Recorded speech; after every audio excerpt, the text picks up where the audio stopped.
going through my whole history, and I'm going to start way back when, and I'm going to kind of breeze through a whole bunch of startups because, like Steve said, I've been involved in quite a few. I'm going to start all the way when I was a little kid, because to me, the basic critical component is the desire to learn and build and to make things better. You have to have a love and a passion for wanting to fundamentally make things better and to build. And so when I was really young, I ended up coding. I was kind of a nerd as a kid. And so when I got my first, and this is going to so date me with this crowd, but when I got my first Commodore 64, who here even knows what a Commodore 64 is? Oh, hey, wow, a big percentage of people. That's great. So, and it was running Commodore Basic 2.0. I started hacking away on that and just trying to create stuff, right? I just thought it was so cool that you could create stuff with this. And at first it started off with just the love for creating. So the very first things I created, which anyone who in here who's at all an engineer will just really laugh at this, was I took the basic little commands to make certain sounds that would match or somewhat match a key, and I recoded a little section of Beethoven's Ninth Symphony on the Commodore 64, which is the most pathetic piece of code almost you could ever write, but it was really impressed my parents, and it was really cool as a little kid, right? Check it out. I mean, I got to do this. So, and then shortly after that, I started messing with, what would I do to create sprites, and how could I get them to animate, and then, oh my gosh, I could make a game out of this. And of course, there were all these little games that were out on the Commodore 64 at the time that were at this level at the time compared to what I was doing. But the first little game I coded was a little tank game that had like a little, as if you were looking through a turret kind of a thing, and you'd look at tanks on the horizon, move up and down, and get it in your crosshairs, and hit the space bar and watch the little tank explode, right? I mean, it was, but so that was the beginning of me kind of getting excited about building things, right? So I'd say the first thing when you're looking at doing a startup, if you're really serious about doing, do you really love building? Is it part of your DNA? When you were little, is that something that you've developed a love for? And if you haven't developed a love for it, I would suggest that you need to dive in. You need to honestly code. I'd say anybody who doesn't have some background in code, it's going to be really hard to get a modern day startup off the ground. So I would say go in there, get an appreciation and a love for building. So after that, I started building computers and servers and stuff like that as I was getting late into high school or into college. And I mean, it was fun. It was neat to build stuff. And at the time, all that stuff was built from the ground up. You didn't order it from Dell if you wanted a server. And so it was kind of a neat experience. And I had little kind of business on the side, more of just seeing who would use the service so I could keep building stuff. But it wasn't really a scalable business. My first real startup was a startup that actually happened when I was here at BYU. So while I was here at BYU, there were a few, where's Carriage? I think it's Carriage Cove. Everyone here knows Carriage Cove and those. Are you in Carriage Cove? All right. So I don't know what the internet's like now, but back then it was $20 to $30 per room, and there were like 6 rooms per apartment. So it was like $120 to $180 per month per unit, and it was about 300 and something K is what you got as far as how much bandwidth you got. And at the time, I mean, cable modems were like a meg up and down at the time. So that was screaming fast. I was like, oh my gosh, that's faster than DSL, 1 meg up and down connection.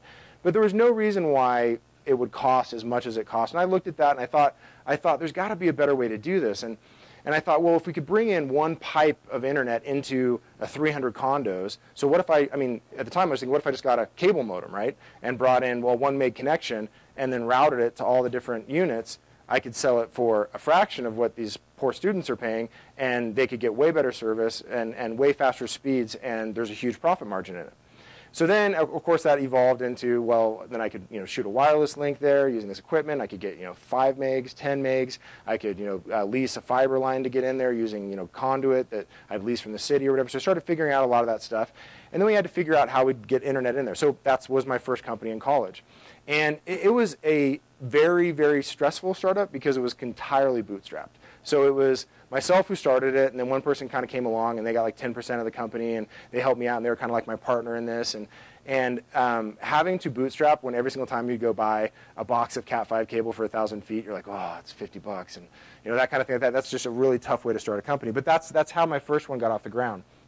So eventually, I raised a little bit of money from family, and I would say very little. I mean very little, but we loved what we were doing, and we loved working with with each other because we had a cool little team there, and it was fun to run this train set. I mean, we started building out this network where we had these major links leading to 300 condos here and 100 units here and 40 units here. And so we had this little network that started shooting links across the lake to the cell towers and links back down over here. So we'd like have this little grid and we'd have these maps that would show our whole network.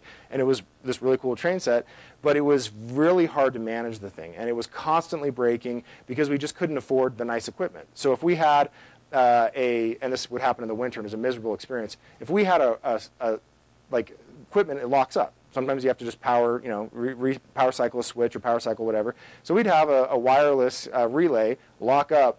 The problem is when it's on a cell tower and it's on the other side of the lake and it's in the middle of winter, how do you get there? I mean, it was really frustrating when stuff like that would happen.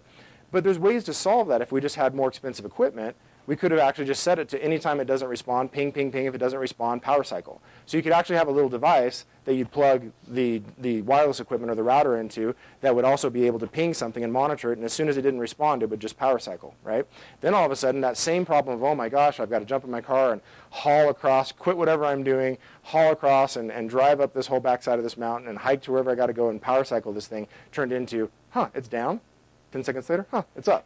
So it's amazing the complications that you have if you don't have the right funding. And so that was a lesson that I learned, is how painful it was to bootstrap. And we hit a really low point there where the complications of what we were doing, where it was like, this wireless switch went down, this switch went down. Every time it would happen, you'd have customers who'd be furious, and they'd be angry, and they'd call in. And as a small team, you're out trying to fix the problem, so you're not taking customer calls. So trying to grow that company was a very painful experience. And it reached a point where a lot of people said, I just don't know that we're going to be able to make this whole network stable. I don't know that we're going to be able to get it to the point that customers will be consistently happy. And that was a really tough experience for me, because a few people in the team, we kind of grew out and then kind of grew down a little bit, and we thought we were going to keep growing down and kind of shrink. And my main partner had just recently gotten married, and he said, my wife is stressed out. We're really worried because we're not taking much money home right now. And he said, I really feel like I got to go get a job. So, and this happens in a lot of startups where that happens. And so he goes and gets a job, and I'm thinking, I can't run this thing on my own. It's already a nightmare to kind of handle this whole thing, and we only had a few employees. So in that process, I learned, when we got down to the basics, I said, I'm just going to fix things one thing at a time. I'm going to fix the main thing that's causing me problems is our core router. So I'm going to figure out exactly what's going on there, stabilize it, put the money I have to put in to stabilize that, then stabilize this, then stabilize this. And whatever other fires are burning in the meantime, as I'm going through stabilizing my most critical parts of the company, they're just going to have to burn, right? And so that meant lost a few customers, did things like that. But then once we stabilized it, the whole network became easy to manage. Then all of a sudden customers were thrilled and happy with us, and then we just started growing and growing again. Then that person who had gone out and done consulting on the side came back, and we started hiring more employees, and the company started growing, and then I sold it a few months before I graduated. And so, and that was for a college student, it was a really decent sized exit, and that kind of set the tone for, okay, I get this now. This is the right way to go about fixing things in a company. We've got to focus on these core elements and let little fires burn and just kind of build out from there. So after that, one of the things like I said I walked away with is I said, you know what, I learned all of this on my dime. I averaged the first year that I kind of did that, and I was like, I think I made like 25 cents an hour or something ridiculous like that. It was really, again, a painful process. So after all of that, I decided, you know what, I want to learn on a large scale, and I want to learn with an existing company that I can get a huge amount of experience from. So I decided to go out and do consulting in the Bay Area. And that's where I got to work for companies like Microsoft and companies like Visa. And I didn't need to be out there for years and years and years. I was actually only out there for about 9 months. But it was a really cool experience because I got to see how a large company functions and how they have all their silos and their decision-making processes and things like that, that I knew later on I would have to use that if I was going to grow my own startup. And at Money Desktop, when I get to that in a minute, it has become critical because Visa is actually one of our clients, and a company like First Data is one of our clients, and these are very large companies, and they work very differently than a startup, and so you have to understand how the internal politics and how the internal decision-making process works at a company like that. And so I ended up working in London and Singapore while I was at Deloitte, and I worked for Visa and Microsoft while I was out there. And about after 9 months, I decided that I wanted to get back into startups. And so I came back here to Utah, and Paul Allen, who here knows Ancestry.com? I assume most of you know Ancestry.com. So Paul Allen was running something called Provo Labs Academy, which had a bunch of startups that were there. And he had quite a few startups in that portfolio. I believe it was like 10 to 15 startups. And he wanted some help kind of from an operational level to kind of help just manage and get reporting from the startups. And so it was a great opportunity having now one startup under my belt that was a significant startup, being able to say, yeah, I could help with that. So I kind of dove in. And we looked at all the startups, and I got to see the reports coming in from these different CEOs of what their problems were, what the issues they were facing. Some of the startups who burned cash really aggressively, some who burned it much more judiciously, and then how they would get products to market. And I got to kind of see a lot of that, and that was a huge learning experience for me. So that was another example of where I got to spend a few months with somebody, getting a huge amount of experience that I didn't have to pay as painful of a price as I did to get MadKey off the ground. That internet company that I started at BYU was called MadKey. And so I spent about, the next thing that I ended up doing was working with guys at Zinch. Who here knows the guys at Zinch or knows Zinch? Okay, so Zinch, and you guys know Zinch got acquired by Chegg, how many years ago now? A few years ago. And there were 3 founders of Zinch, and they had already built a cool product. They had launched the website and everything like that, but they wanted a little bit of help kind of getting the company to grow and just go through the next stage. So I spent about 6 months there with them, kind of helping them raise their first round of angel funding and so forth. And that was my primary role, was helping in that capacity. And it was really interesting for me to get to see how angels work, to get to see, well, these are the upsides and the downsides. And I've worked with angels before to a degree, but this was a really kind of unique experience. And so that taught me a lot about kind of how to work with angels. I ended up working with Entice Labs after that. And the angels that I worked with at Zinch, one of them actually sat on the board at Entice Labs. So Entice Labs was an HR company where they were going to create ads that would go out to passive job candidates and be able to advertise to them to be able to work at whatever your startup might be. And so when I went and worked at Entice Labs, it was struggling. They had quite a few problems. It was getting close to being insolvent, running out of money. And so I was only working about a day a week there, and the investors ended up asking if I would take over the company. And that was a very daunting thing for me, because I was like, all right, the company, first of all, it's in HR, and HR is not my passion. I believe I could run a company successful in that, but we don't really have a clear path to market. We don't have a clear product. We don't have a clear idea of what we're going to build.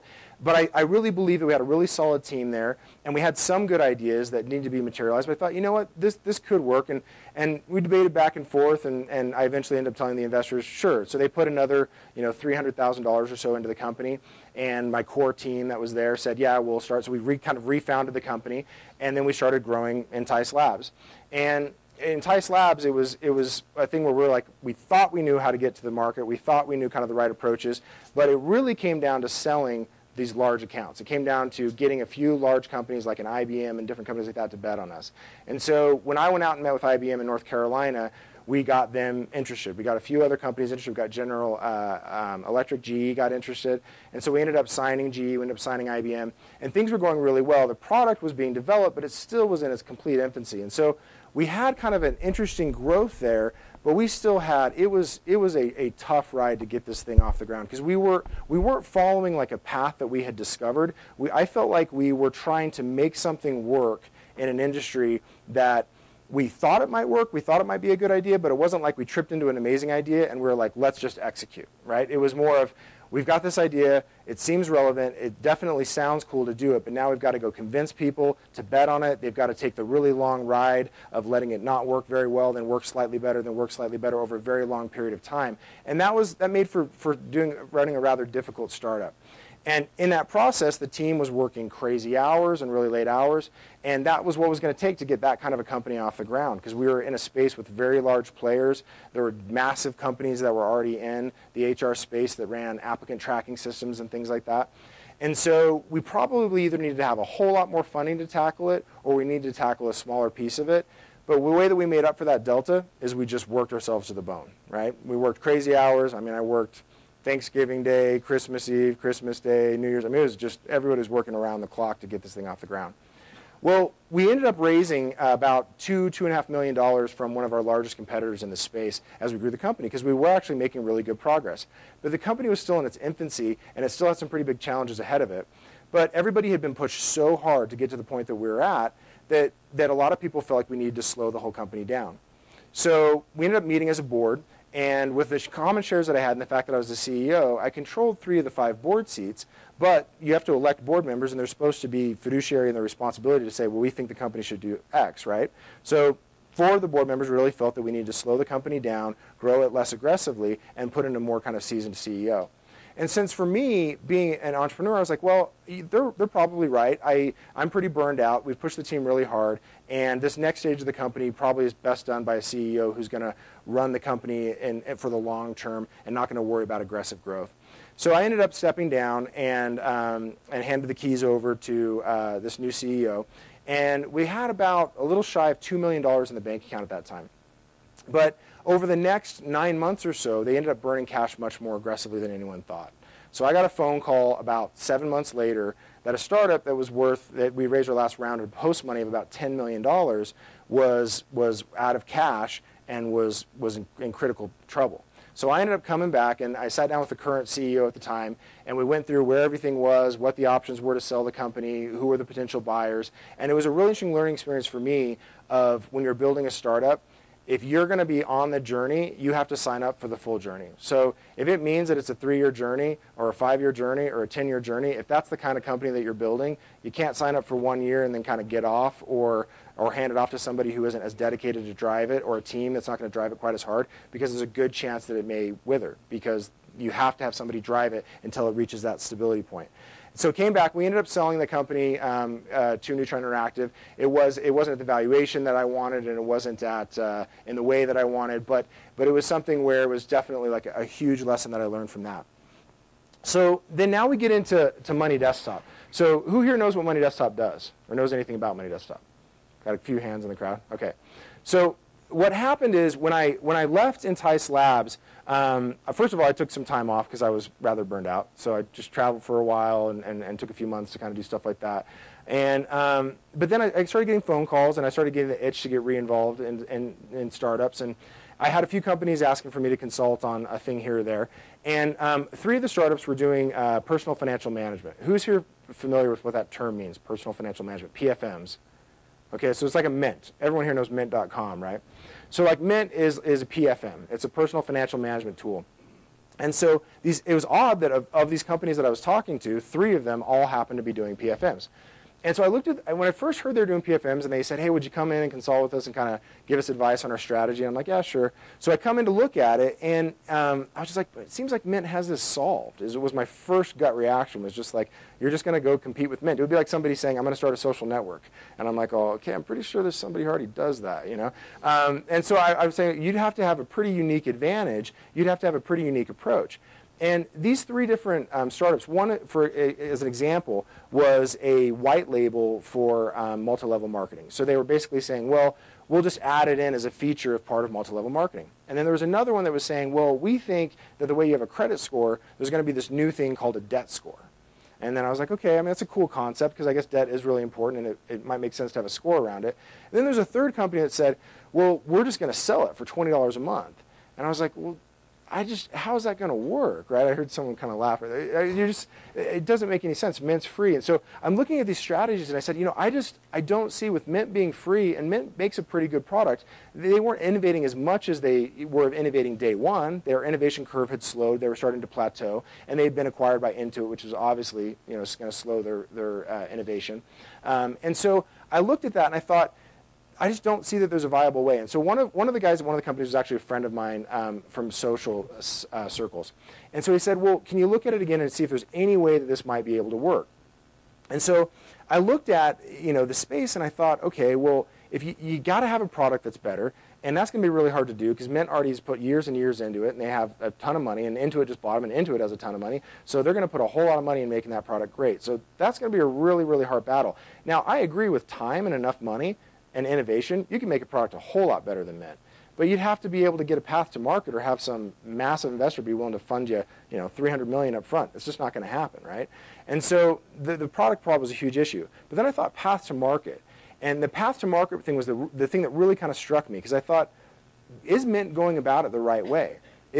Going directly to the end user, does that make sense when I've got what I imagined at the time would be hundreds of banks? So I thought, there's got to be, you know, there's actually 14,000 banks and credit unions, believe it or not. And I don't mean branches, I mean actual banks and credit unions with each of them having many branches. But there are 14,000 banks and credit unions, but at the time I thought there's got to be hundreds, right? So if there's hundreds of banks, and they're obviously very, have a lot of money, you drive down the street, and if you start noticing banks and credit unions, you'll notice that they're almost as prolific as fast food joints. I mean, they're everywhere. And so I thought, well, it's got to hurt the bank if Mint disintermediates them. Because if I'm a bank and all of a sudden an end user logs into Mint to view my bank account and doesn't log into my online banking experience, and users are going less and less into branches, and they're doing less and less things by calling into the branch or visiting the branch, and they're doing almost everything via their phone or via logging in, and if that gets replaced by Mint, then you've now severed the last critical connection that bank has to their customer, which means their ability to sell new loans to them or just have a good relationship with that customer is highly damaged. So when I looked at that, I thought, all right, well, there's no way the banks are going to be okay with this. They're going to fight, to the bitter end, making sure that they have that relationship. So then I thought, well, Mint has now created this barrier that has kind of ruffled the feathers of all these banks. The right way to go to market would be to use this massive gravity, the existing infrastructure and everything that these banks have, these 14,000 banks and credit unions, with their very existence dependent on the ability for them to communicate with their end users, to develop a better tool than Mint and integrate it directly into these banks. And I thought that's the win. So then I told it to these 3 companies. I said, hey, look, and I wasn't even being paid as a consultant. I was doing it just looking to see if I was going to work with these companies. And I said, man, just free advice, but I like the debt goal strategy. I mean, it's interesting, I guess, but I feel like 1,000 times, 10,000 times better strategy is work with the banks. And I told the MLM side, I guess you could sell to MLMs, but why don't you actually just sell to banks? I mean, they're solid customers. And so I told each one of these, and the one that was selling for $20 a month, I said, stop selling it directly to the end user and just sell through banks. And so what I got as a response back from all of them was, it's just so hard. It's like we've tried to sell to banks. We go in there, we talk to them. First of all, just to get a meeting with any decision maker is nearly impossible. And then by the time you finally get a meeting, they think it's cool. They agree that it sounds really exciting. But then they say, well, go ask the IT person gets pulled in, or the tech people get pulled in. They say, how much will this cost to implement it? Or what would we have to do? Then they go off into whatever room, for a day, a week, or an hour, and they come back and they say, it's going to cost us a huge amount of money. Then the CEO and the chief marketing officer says, well, that's just too much money. We love the idea. We agree that this should be important, but it's just too much money. And for me, all 3 of these companies had given up on that as a strategy because they had already gone and talked to CEOs of banks and they had already gotten rejected. Well, I just said, well, stop. It doesn't make any sense, right? I said, if you're a bank and your existence is dependent on your connection to your end users, and that's now being severed by Mint, and you know that all these new users are going to want to manage their money in one place. There's no one who says, I'm so glad I get to log into 6 different accounts to check out my net worth, right? Nobody says that. Nobody wants to go manage some Excel file off to the side. They all just would love to log into one place and just see their full financial picture, right? So if you're going to be a bank, they're going to have to address this. So whatever this money is that's big, that just seems irrational, because it can't be that hard to develop or to code our software into their software, right? And even if it was that difficult, there's enough of a value prop that they should want to do it. So I went and I took it to the next level. I said, let's go ask the question, why? And there's a few people from the company here, and they know that one thing I drilled the company is why? Why? I mean, anytime someone comes to me with a problem or, oh my gosh, we've got this new customer and they want this. And I'm like, okay, why? I'm like, oh, well, they want it for this reason. I'm like, well, why? So we just kind of keep asking down that path of discovery, right? So I said, well, why are they saying it's so expensive? And they said, well, they're saying it's so expensive because it's just really hard to integrate. I said, well, that doesn't make sense, because it should just be a single sign-on, and then with a single sign-on, it should just go pull the financial data, which is a simple API. It's about a 9-page API. And then from there, you just populate the data and you insert a widget. I mean, that should be a few days worth of code. And it actually, in the end, ended up being a few days worth of code, because we now have customers that have coded to it in a few days. So my expectation of what we'd be able to accomplish there was accurate. And so I said, well, let's go explain that. So I go explain to the IT people, and they say, well, we know, but we go and talk to our software people, and they say, that can't happen. I'm like, well, who are these software people, right? Who are they, right? They said, well, this are vendors. And I said, so wait a second. So you don't run your own online banking?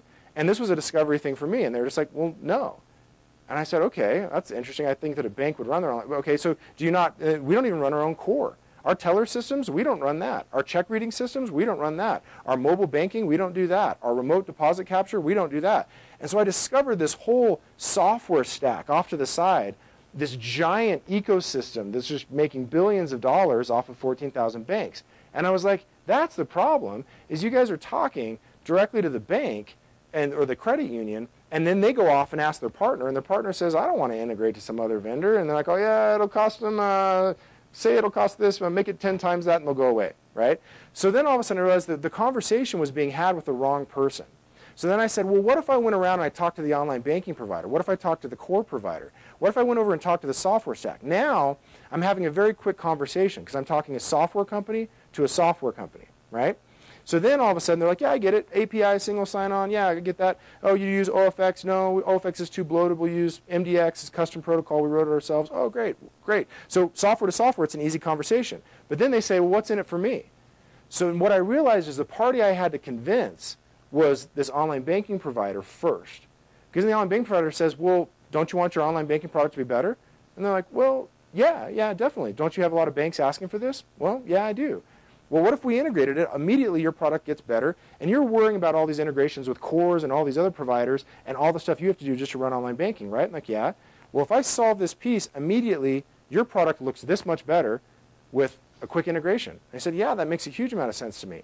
So then they would do the due diligence, tech company to tech company on us. They'd make sure that we're secure. They'd make sure that everything was wired up correctly. Then once we get an integration done with one online banking provider, now you go back to that same bank. But now instead of knocking on the front door and saying, hey, we're a little startup that we haven't signed one bank yet, but you should trust us. Don't worry, that kind of a thing. You don't have to have that conversation. Now you can have a conversation about, you know the person you already get online banking from? Like, yep, we've been getting online banking from them for 6 years. We love them. We're like, great. Well, they have this new product, and we're integrated with them. They've already vetted us. Oh, well, how long would it take to integrate? Actually, we're already integrated. It's just a flip of a switch. Literally, they check one box on their configuration file, and it's enabled for your product. I'm like, wow, that's awesome. Well, I bet it would cost this. Well, because the integration was so easy over here, the cost actually fell down. Instead of having to integrate each bank individually would have been much more expensive. And so then all of a sudden the banks were able, I said, now the banks would love it. So what we realized that was the right way to go about it. It took me about a week of conversation and discovery to figure out that that was the right way to go about the business. So at that point I was like, okay, if I had a 1-to-1 ratio, it's quicker to close a bank or a credit union by going through the online banking provider, having that conversation, then coming to the bank than it was to go directly to the bank. And so if I had a 1-to-1 ratio, that'd be efficient. But I'm like, obviously, it can't have a 1-to-1 ratio because each online banking provider has to feed 20, 50 banks, I thought, or whatever it might be, maybe 10. So if I had a 1-to-5 ratio, this business would be a great idea. And I realized that the ratio was more like 1 to 200, 1 to 300, 1 to 1,000. There's 55 online banking providers for about 14,000 banks and credit unions. And that was when I was just like, okay, this is way too big of a thing. Someone's got to be doing this. Spent the next little bit researching who's doing it, and no one was. No one was an independent personal financial management tool that would integrate one-off with each online banking provider. We were the first to do it. And so that's when I realized, and we just said, if we can do this first and we can do this quickly, we're going to sign each online banking provider. And then as we sign them more and more, we'll now hit a critical mass where we're the most experienced player in the space, even being a young startup, at integrating with online banking providers. And we now are. We've integrated with 28 of the 55 online banking providers in the United States. That's over 40% of the U.S. market. And we did that. We got the majority of that before anyone even really knew what we were doing. We weren't doing press releases. We were in our stealth mode, right? We weren't doing press releases. Our website still said $20 a month. So it was a little bit of a conversation when you talk to the online banking provider. You sell it for $20 a month? Nope, that's just still what's on the website, right? So through that whole beginning growth of the company, we realized we could hit critical mass. We've hit critical mass, and now that gives me an avenue of that path to market. So now I have that path to market and that economies of scale that allows me to be able to build one amazing product, that allows me to be able to now go and build a product twice as good, 10 times as good as a Mint. And where Mint left off on the innovation, to be able to continue to innovate and to be able to, instead of just reaching 12 plus million people over so many years, to be able to turn one bank live and reach 10 million, 20 million people with the flip of a switch. And so that was kind of how that path to market evolved. So that's a little bit about kind of Money Desktop. Let me go into the slides here. So I just hit this button. There we go. So I'm going to kind of go through kind of the whole experience of all the stuff that I've told you. The very first thing that I talked about is a desire. You got to want to build. And there's a story, and I don't even know if it's a real story, but it's told many times again, so it's probably one of those stories that's telephone game kind of a thing. But they say that, Socrates, way back when, someone came up to him and said, I want to know what you know. You're so smart. I want to have your knowledge. And so Socrates is kind of like, okay. And he goes, no, I really do want to know. And he's like, okay. And he's like, no, I want to know. And he's professing his desire for knowledge, right? And then eventually Socrates just trips him, puts his head right next to a river. He puts his head under the water and holds his head underwater. And it starts to struggle. And the guy starts to struggle. And then the guy starts to struggle violently, right? And then in the very end where he's about to pass out and he's struggling as much as he can, he lifts him up. And then he said, you know how much you wanted that air?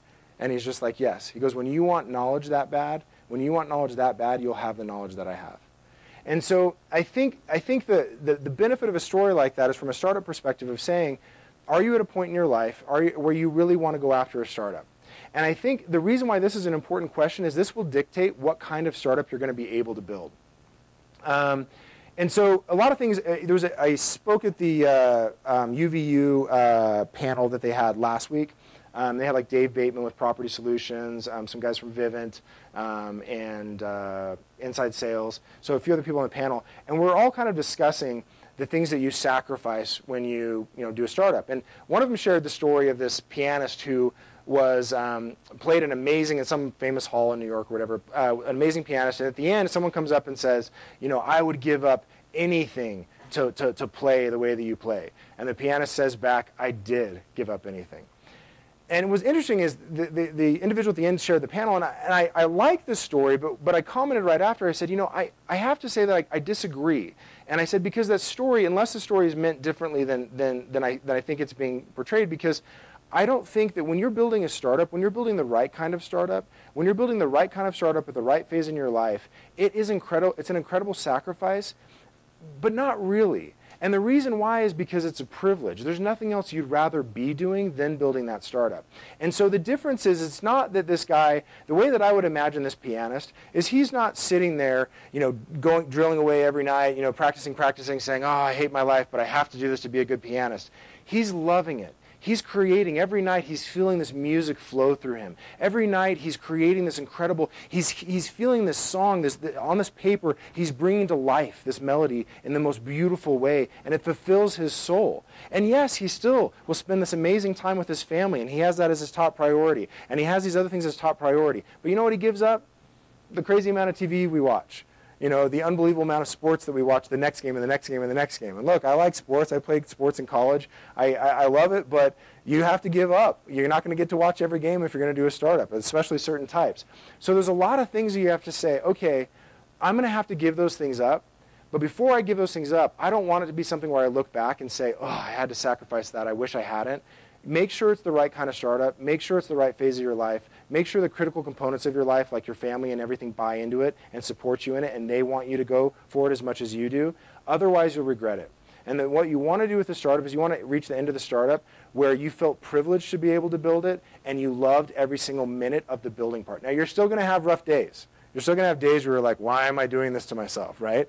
But overall, your love for it and what you get out of it will overwhelm the negative, any amount of the negative that's there. The other thing that I kind of shared that I feel is really important to know is I shared the story about Madkey. The reason why that's so important to understand is it was just so painful. I loved what we were doing, but if I had just had a tiny bit more money, and if I had just had a few more relationships, and if I had just had a few investor relationships, that company would have grown 20 times faster with a 50th of the pain. I mean, it just would have been an entirely different experience. And it still was a good ride, but there were parts of it that were painful. And there's little tiny bits of it that I'm like, I regret that. I wish I had decided that differently.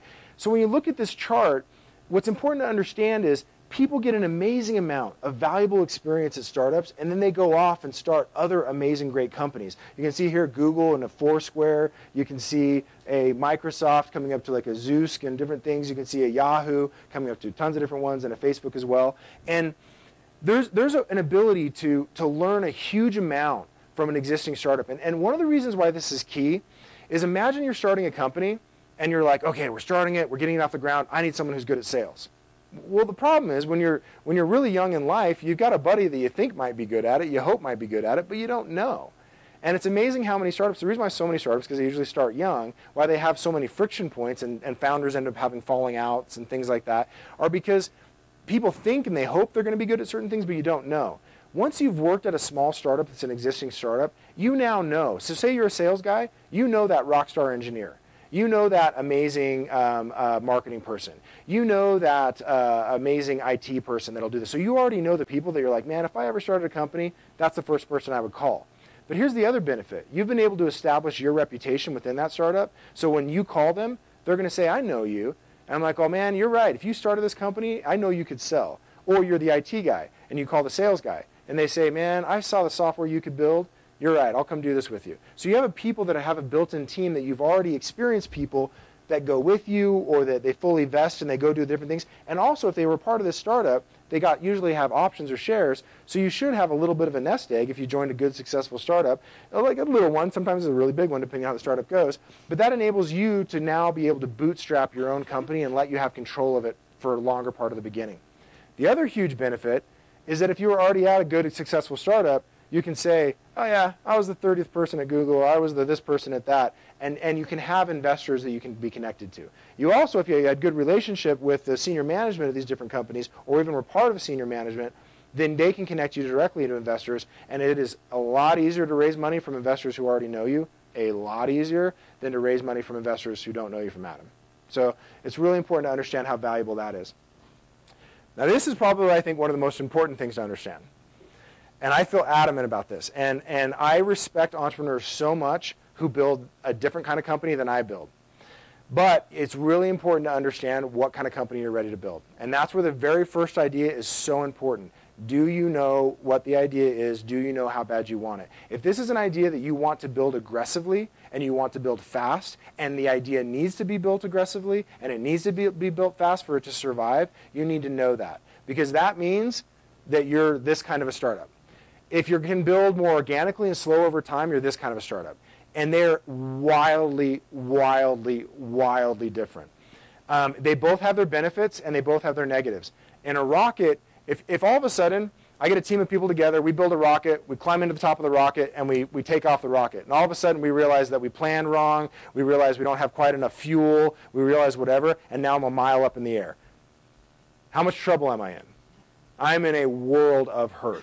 I am in a world of hurt. And also, for a rocket, how hard is it to get a rocket to move an inch? Your first inch in a rocket costs you a massive amount of fuel. But you can travel the same amount of fuel to get the first inch off the ground. You can travel several miles once you're actually up in the air. So that's the rocket. So rockets have huge amounts of benefits. Once you're up in space, you're going 10,000 miles an hour like that. But you have to pay a huge price to get it off the ground, and you can't stop along the way. You have to literally, you launch the company, you get the right team together, and you have people who are saying, I get it, I'm in a rocket, and until we're in space, everybody's just gripping, holding on, and blasting away, and you make sure you have the right amount of fuel, you make sure you have everything right. That's a rocket. There's huge benefits to that as well. The boat, you can be traveling across the ocean, and you want to get to your destination fast, but all of a sudden an engine breaks, you're like, okay. If someone goes, I'm going to go tan on the deck for a while. Okay, great, we'll go work on the engine. The whole company does not get wrecked because you pause it. But there's certain markets and there's certain products that if you pause, they're like a rocket. You will get destroyed in that marketplace because everything's innovating so quickly and there's really massive players with huge amounts of money. There's other markets where you have players who are moving slower, who there's not as much innovation, where you can take something and grow it more organically. And it's just really key to understand which business you're up for. Now the other part of this too is if you're going to build this kind of company, you want to take advice from entrepreneurs who build this kind of a company. I would say Josh James Domo, you're raising 40 and 60 million right out of the gate and things like that, you're planning on building something massive. And if you talk to all the Domo people before the launch, before they did the whole thing where they gave away the name and they told what the name of the company was, I talked to a handful of people, and the crazy hours they were working, everybody was like, oh, every night it's 2 a.m., every night it's 3 a.m. Everybody was working crazy hours. That's a rocket. That's not a boat. But if you're going to build a boat company, which may be a better fit for you, and that actually may be the right answer for you, you should take advice from entrepreneurs who've built boat-type companies because they know how to steer clear of certain things and how to navigate, and it's really important to take advice there. But if you're a boat, you don't want to take advice from a rocket, and if you're a rocket, you don't want to take advice from a boat. And I think that's a really important lesson that I've learned because they're just very different. This is another thing that I feel is really important too. I'm kind of a science guy. I love universe theories and all that kind of stuff, physics. I have an absolute passion for helium-3 and fusion. I can't wait to be involved in that one day. But this whole thing here, it talks about gravity assist. So this right here is, if you have existing market like we do, we have massive online banking providers, and we have huge banks, and they have trillions of dollars of assets under management. It doesn't make sense for me, if I want to travel as quickly as possible as a spacecraft, you know the fastest way to get to the outer edges of our solar system is not to go directly there. It's actually to go the opposite direction, pretty much, towards Venus, and use gravity assist around Venus, because once you come around Venus, you're going to be traveling so many more miles an hour than you could ever do on your own by slowly trying to use whatever propulsion system you'd want to use. If you're in a market where you can take advantage of existing players and you can use gravity assist to accelerate your company's growth, I highly recommend doing that. I know I'm running really short on minutes here, Steve, so let me know. How much more do I got?